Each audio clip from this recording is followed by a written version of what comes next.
Okay, judging from you watching this video, you're probably here to hear a review Interstellar 5555.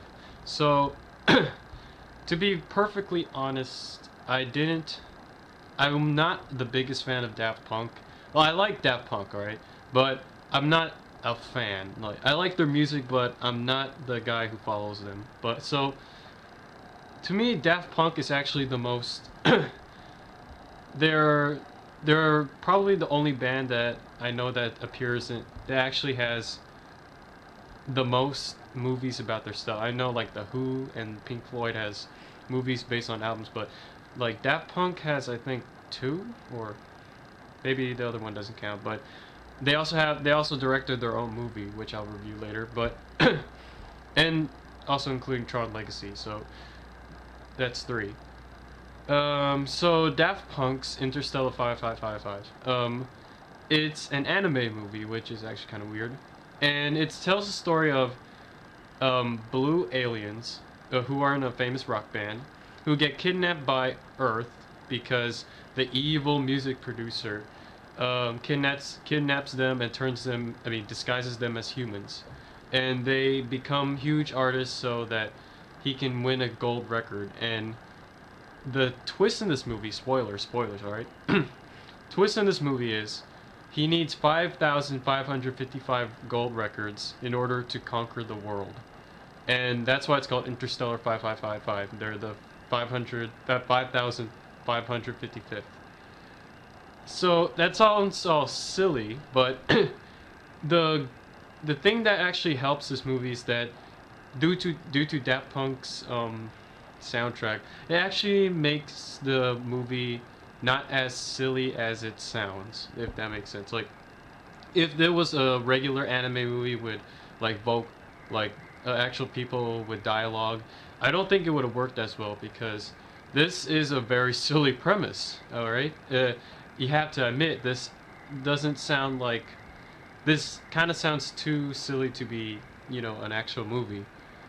But with Daft Punk's music, it tells a story. Well, yeah, it tells a story, and it also makes it not feel as silly, because really it's a concept kind of film. So it works with Daft Punk's music, and Daft Punk's music actually goes really well with the movie.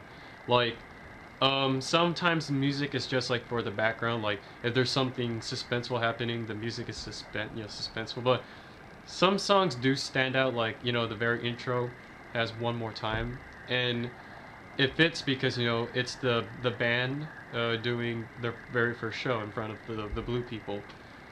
But the only problem with that scene is that the song One More Time is mainly like, with synth, and in the movie it shows like an actual, the rock band, but you don't actually hear like guitar or heavy drum beats. That was kind of weird.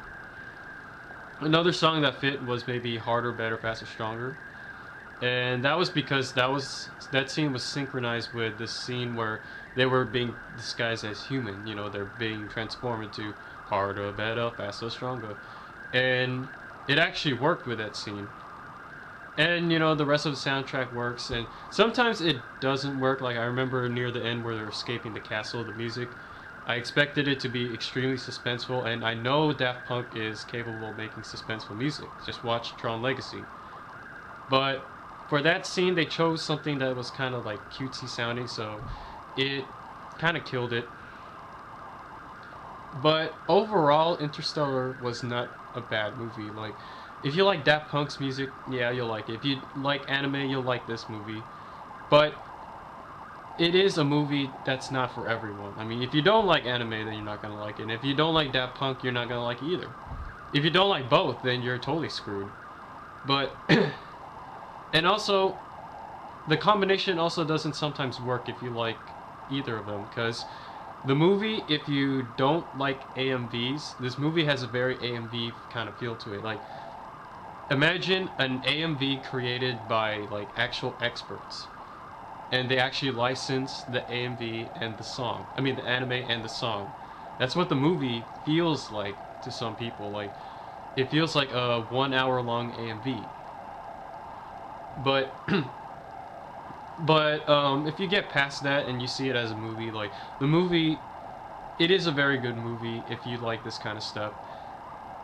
So overall, it's not bad, and I suggest at least one viewing of it, like just if you're curious, because this movie can't really be explained through words. Like if I say it's pretty good, likely if you think it's gonna be pretty good, then you might be a little disappointed. Like this is a movie you need to see for yourself. So stop watching me and watch this movie. Okay? And if anyone has any comments, feel free to comment. I'd like to hear them.